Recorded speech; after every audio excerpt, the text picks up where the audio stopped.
Apathy. We have talked about this with respect to especially young people when talking about why they have not registered and why others will not vote on the 9th of August. But have you looked at the campaigns lately? What do you see? Anything different? Look again. What about some of the campaigns convinces a Kenyan voter of a different future? If as Kenyans were hoping for a different future, for better pay, more income, a great environment to do business, better healthcare for us and our loved ones, is there anything new we're hearing from those who are campaigning at the moment that convinces one of this? Folks, we have incumbency in both of the big coalitions at the moment. You see, on one hand, you have a candidate promising you more of the same, when Raila Odinga promises to fuata nyayo ya Uhuru. And on the other hand, you have the UDA party leader, DP Ruto, raising issues about Kenya's economy and critiquing decisions that he was a part of, that he once viciously defended.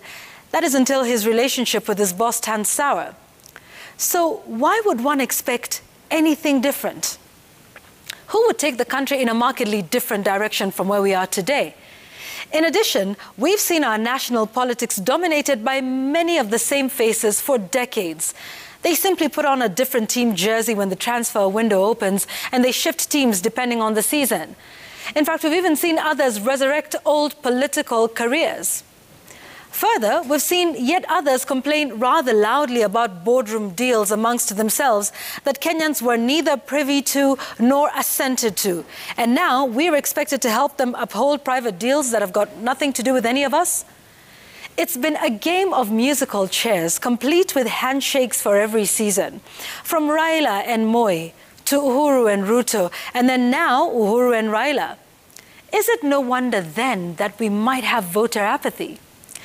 Perhaps it's time to stop lecturing the young people in this country and stop harping on about their responsibility on the morning of August 9th.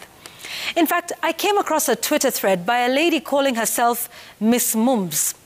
Now, this captures this quite well. She says, and I quote, "You guys really need to stop condescending on people who don't vote, as if voting equals miseducation and apathy, in a country where you're often choosing between two or more equally terrible evils." And in another tweet, she goes on to say, "We all have many responsibilities and limited time. Maybe that limited time needs to be directed to something more useful than voting in an election that consistently has bad results, which inevitably make people feel apathetic and fed up." End quote. Folks, what Mumbi and others are saying is that the whole system has a problem, and that their silence is not in fact an abdication, but rather a loud form of protest. In a country where politics is part sport and part tasteless comedy, what she and others are saying is that they will not legitimize what they see as a charade. So before we castigate those who choose to sit out this election and throw at them all manner of inspirational quotes about those who don't vote, perhaps we might want to look at the totality of the system and go beyond simply changing the leaders, but rather rout out the entire system. After all, R&B singer Justin Timberlake wrote a song saying that sometimes the greatest way of saying something is to say nothing at all. That's my take tonight.